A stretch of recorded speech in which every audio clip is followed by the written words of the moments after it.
So your underlying energy is the Ten of Swords, and I was shuffling this, and I saw it earlier. But then I was like, okay, that came up. Is your underlying energy completing and ending a situation? But the Ten of Swords isn't always just like the ending of a cycle, a devastating ending. It can also indicate that this is recovery too. This is yes, it may have been a brutal ending that you guys have gone through, but the healing portion is the part that's the most that's the biggest number for the Ten of Swords, right? It's the biggest point, is recovering from something so devastating. And a lot of the times, right, we can go, we can heal, and we can, be on our own for a little bit, and we may, it may take a long time for us to truly heal from a lot of those wounds. And when we look at the situation that comes in, we be like, oh no, we're not ready for this. I don't want this. I don't think I could do this. But you have everything that you need to actually jump into this new beginning. So the Ten of Swords is coming up as Rutherford says, the worst has happened, but it's still plaguing and dictating how you move forward in your life because it hasn't been recovered yet. You haven't truly 100% recovered. And you're never going to 100% recover before something new comes into your life, because that's just not how the universe works. It's like, perfect timing. You're halfway through. Let me just throw a monkey wrench in here because you're ready. So that being said, I do see you guys with the Six of Swords. You guys did try to move on. You guys did try to adjust, and now it's time to trying to get to the Ten of Swords where the worst is truly over. Not just actions wise, but also emotional, right? Mental. Nothing plaguing your mind and keeping you from making decisions that would ultimately make you happy. But because you've gone through something so devastating, it's hard to not think of how the worst could come, right? So looking at this relationship, there is some things that are very similar between you and this other person. But the thing that is like very profound to me is that, you guys are trying your best to achieve something new, and despite of everything that you've gone through, both of you. And it's hard, especially, like I said, with the Ten of Swords. Everybody's gone through some serious stuff this week. Really, Leos, especially Libras, Virgos, 7 of Wands coming up. But I tell them, you guys have gone through some serious ass shit with that 7 of Wands. And even though you know how to get to where you want to be, you're using that information to defend yourself. And I feel like everybody's kind of getting that sort of same message. Everybody's getting the same sort of message, including you this time around too, Scorpios. But, everybody is trying to go ahead and be out there and try to, get what they want. But it's hard when this has impacted your life. So it's like, what do we need to do? How can we overcome this? What do I have to do to be able to, have a prosperous relationship with the person I have right now, currently in this relationship, or someone brand new? So we're going to go ahead and start, right? We're going to start with this person here. Feel free to pick the side that resonates with y'all the most. But the person with the Queen of Wands in their mind spaces has a tremendous amount of confidence. They're ready to put themselves out there. They're cool with their authenticity, right? They're aware of who they are through and through, dark and light. They're accepting that part of themselves here. I think that's the hardest part for them, is accepting the darkness as well as letting them shine bright. Because Scorpios, you guys are very private. So you guys are not trying to be like the people, the life of the party. You guys are not really those kind of people. You're not a Leo, you're a Scorpio. You don't resonate in the shadows, but you don't want to like everybody up in your business. But somehow people still be drawn to you anyway, right? You like privacy. You like to, you have your own space, and that's good. But people still gravitate to you because, you're mysterious, and people, people love that. But at the same time, like, you becoming more aware of those, aspects about you, or you are aware of those things, period. You've always been. And it's about letting that part of you shine now, instead of, trying to, instead of like no longer kind of not shunning it or hiding it, just like not really caring about it. You're more confident. You're stepping more into your energy, and you're rocking and vibing in a very powerful way. And I see this relationship for you guys, how you guys coming into it is you being yourself. The most that you've ever been. And especially since something happened in the past where somebody either has betrayed your trust, because this is the card for betrayal, made you feel like you can't be yourself because they would they would do something that would hurt you, and the last time you've ever been open and, who you are. Like I said, you guys are private people. Nobody knows you to the very extent unless you let them in. The last time this happened, you had pains. You had someone backstab. You have been hurt before. Now, the other person has got the magician, so they're coming in very confident too. They think that they can be themselves as well. But the thing is that they also see this relationship as something that they've manifested into their life, because they are prepared for the relationship. They feel like they're the most ready. They're as ready as they can be anyway, right?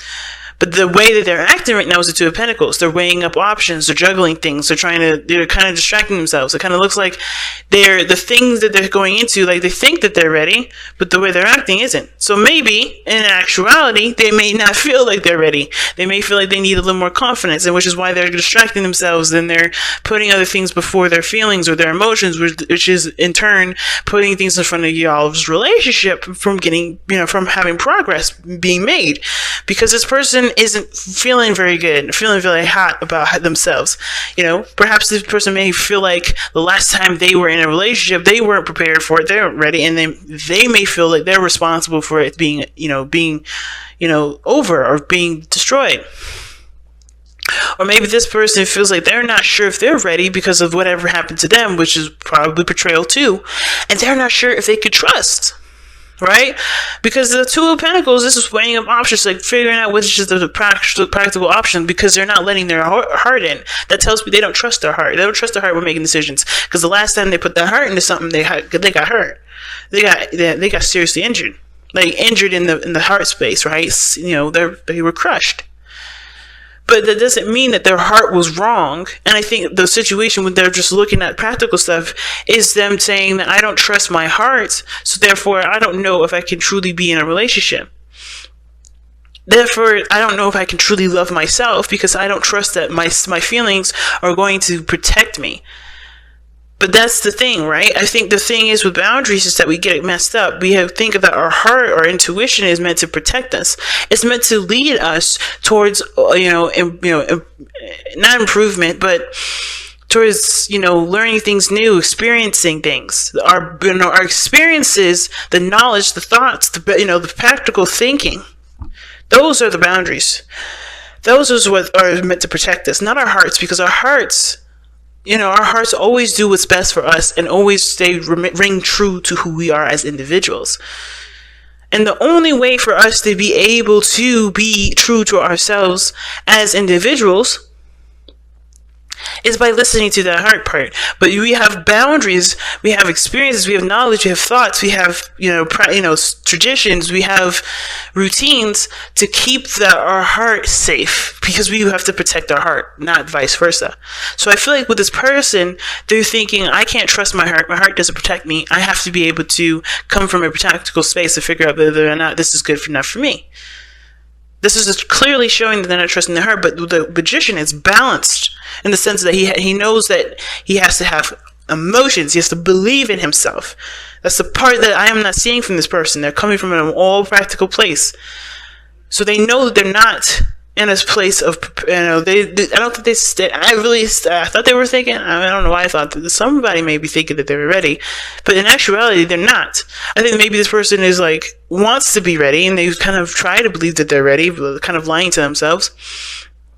It could be, not all the time, that may not resonate with a lot of you guys. I think this person is honestly, how they truly see themselves in the relationship, or how they really think with this relationship, is that they're not truly ready. They understand that they have to be ready, they know they need to be ready, but they're still coming from a place of, I don't really know. Which is why the struggle here is the Two of Coins, where you guys are struggling to get, struggling. This is not really a stable relationship. There's lack in the situation because everybody's trying to fill a void with the relationship. Or at least this person is probably. Or perhaps I should take it back. I don't think anybody's trying to fill a void with the relationship. I think everybody's realizing the void that they have, and they don't think they can contribute in the relationship because of that void, when that is not the case. Everybody has everything that you need. You have everything that you need, but it's important to have it for yourself and to be aware of it being there, so that way you can grow as a person. So there is a feeling of lack and not having enough of this. Either that's trust, or feeling like this is feeling supported and feeling stable. because everybody's going through their thing with their emotions at this moment. Because whoever this person is, they're going through some seriously old issues that have hurt them so badly that this is a trigger. You know, I think this person does see this person as a soulmate, the Six of Cups, but even then, this reminds them of the time they were in a relationship with someone that they thought was a soulmate too, which very well still could be, right? Because soulmates could be anybody, but they were hurt last time they got involved with a relationship with somebody that was a soulmate, that they thought was a soulmate, that they felt a deep connection with. But I feel like this person is understanding too that this doesn't always have to be this way.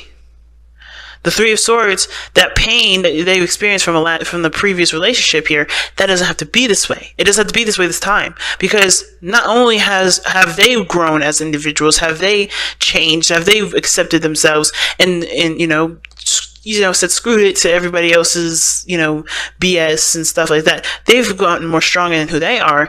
They are recognizing that even though this pain is coming up to remind them of the dangers of being in a relationship, they also understand that they've learned so much and improved so much that this doesn't have to be a reality. That that their self-respect, that their love, that their boundaries that they've placed for themselves and for the people around them that they've set up can protect them and can lead them to a place of happiness again. It doesn't ever have to go down this road. It doesn't have to go down this Ten of Swords, Three of Swords road, being badly hurt and feeling betrayed. But this person has to trust their heart again in order for there to be more. In order for them to be able to take this step. Because this is a relationship. This has nothing to do with, practical stuff. Unless this is a business relationship.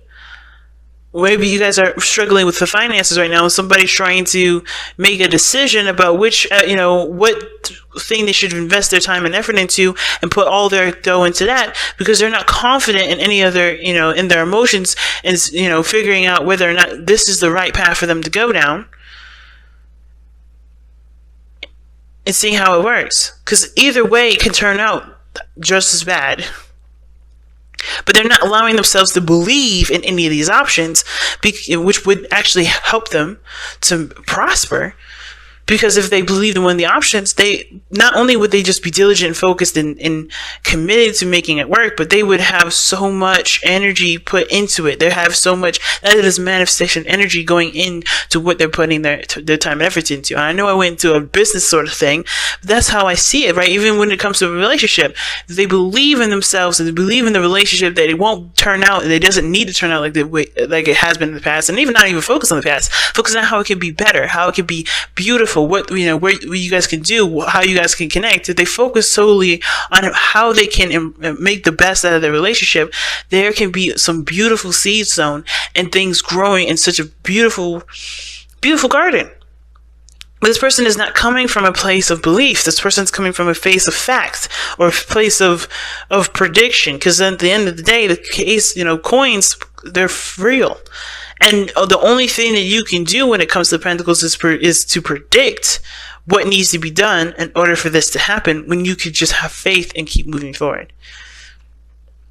So it's interesting that what brought you two together was the Chariot. You have total 100% control of the self. You could rely on yourself. You could believe in the fact that you can do things and whatever, right? And I feel like you guys did happen to this situation where I think this person is confident in themselves as a whole, but not as in a relationship person, right? Not in a relationship. This person is confident in how they can execute things on their own. They can rely on themselves. They can trust themselves whatsoever. They got that. But when it comes to another person, they struggle. When it comes to a relationship, they struggle. And I feel like it's the same thing with this other person, right? They know that they can take care of themselves. They know their power. They know their strengths. They know they can do X, Y, and Z. And yet they're struggling with the idea of another person involved. There's a struggle with the other person. They can rely on and they have great willpower. They can control themselves, but they cannot control the other person. They cannot control the outcome of that. So they lack trust, in my opinion. They lack trust that there can be beautiful things that can come from just them focusing on them, making the best out of their situation, the best out of their relationship, and allowing the other person to be the best that they can be too. I think both parties are coming from a good place, at least trying to be, trying to come from a good, from good intentions. But it's hard when you've gone through something so painful, and it's it obscures your view. The people, in it may let it obscure your view, because it doesn't always have to be this way. It doesn't always have to end up like that. So let's go and take a look at your whispers of love. Whispers of love, the wisdom of the oracle. Regeneration, that is what I'm talking about. These cards are on point today. So regeneration, guys, what does that mean? Well, it really means it's the card for you, Scorpio. Like, this is your card here. Really, technically, it's judgment and death. That's really like your kind of cards, right? They associate with you the most. What you give your energy to the most. But regeneration is very similar to those cards, because it talks about a situation not being over just because it's, hit some serious devastation, right? That's lava that's coming away from this growing crop that burned away probably the entire forest, but there's still life after death. You are still alive. You've gone through a transformational period.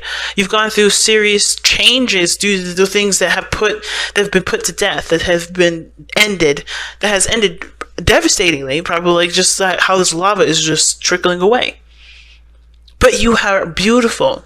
You're still growing. You're still sprouting. You're showing life, and you can give life to anything. No matter what devastation you've faced, the end is never ever truly the end.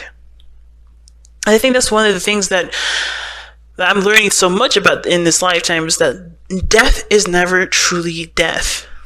It's just a cycle that we go through that transforms our experience to something different. That transforms us to experience new things, to experience life in the fullest. Because we all go through deaths in our lives. Not just physical, with relationships, with situations, with ourselves. Growth. Think about it. We had a death moment when we were we were adolescents to teens, right? We were babies to to growing up to being a teenager. That period where we're 10, like from 9 to 13, we were transitioning to being adults. That weird awkward phase of being a preteen. That's death. We're saying goodbye to that part of ourselves that could imagine crazy things and play outside for long periods of time or whatever, and transitioning to of course, right, what we've adopted from our society and what we learn and know about ourselves. We're transitioning. Everything that we know is coming to an end. But it's also coming to a new beginning, because we have to adjust to what we are and who we are in that moment. And I know I'm using kids as a reference, but think about it. We are always children. No matter how old we are always children, because we are always growing. We are always transitioning. We're always moving with the life. And this is exactly one of those things. This is exactly one of those things. Life does come after death. And it may not, and I don't think in this physical sense, in the sense of like me trying to say like, hey, there's an afterlife after this, or we reincarnate, but more of like, we go through deaths and situations in life all the time. But it's never the end, because we always have to find a new way to sprout our new sprouts, our new saplings rather, and grow that beautiful tree that we've always wanted to see blossom into something beautiful.